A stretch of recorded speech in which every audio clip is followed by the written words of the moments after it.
Hello मेरे प्यारे बच्चों आज हम चैप्टर 5 के the fundamental unit of life के ही इंटेक्स क्वेश्चन को कंटिन्यूशन मिलेंगे, जो कि पेज नंबर 55 नई बुक्स में गिवन है और जो पेज नंबर 63 पुरानी बुक्स में गिवन है। तो चलो देखते हैं क्वेश्चन में क्या पूछा गया है।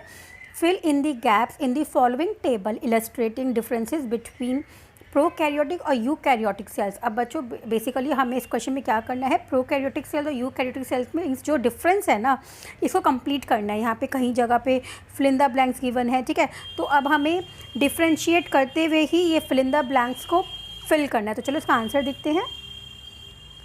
तो उसका आंसर है प्रोकैरियोटिक सेल्स और यूकैरियोटिक सेल्स में हमें फर्स्ट पॉइंट गिवन ही था कि जो साइज़ होता है प्रोकैरियोटिक सेल्स का वो जनरली स्मॉल होता है, वो बहुत ही छोटे होते हैं, वो 1 से लेकर 10 माइक्रोमीटर के बीच में होते हैं। और यूकैरियोटिक सेल जो होते हैं जनरली लार्ज होते हैं, जो कि 5 से लेकर 100 माइक्रोमीटर के बीच में होते हैं। मतलब अगर हम देखें भी तो प्रोकैरियोटिक सेल्स में वैसे बैक्टीरियाज आते हैं जो बहुत ही स्मॉल होते हैं, जो हमें दिखते भी नहीं हैं, ठीक है।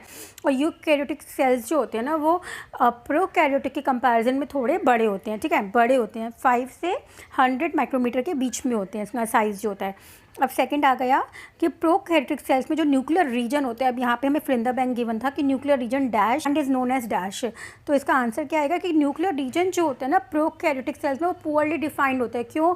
क्योंकि जो न्यूक्लियस होता है ना, उसकी कोई न्यूक्लियर मेम्ब्रेन नहीं होती, जिसकी वजह से न्यूक्लियोइड कहा जाता है।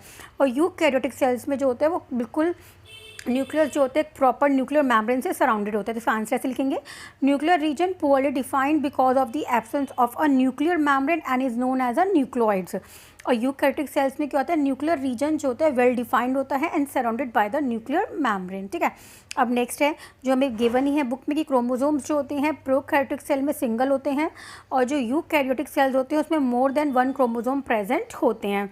नेक्स्ट है मेम्ब्रेन बाउंड सेल ऑर्गेनेलीज जो होती है वो एब्सेंट होती है। बच्चों प्रोकैरियोटिक सेल्स के अंदर जो सेल ऑर्गेनेलीज होती है ना मेम्ब्रेन बाउंड, वो सब एब्सेंट होती हैं, लेकिन जो यूकैरियोटिक सेल्स होता है उसमें membrane bound cell organelles such as mitochondria plastid are present.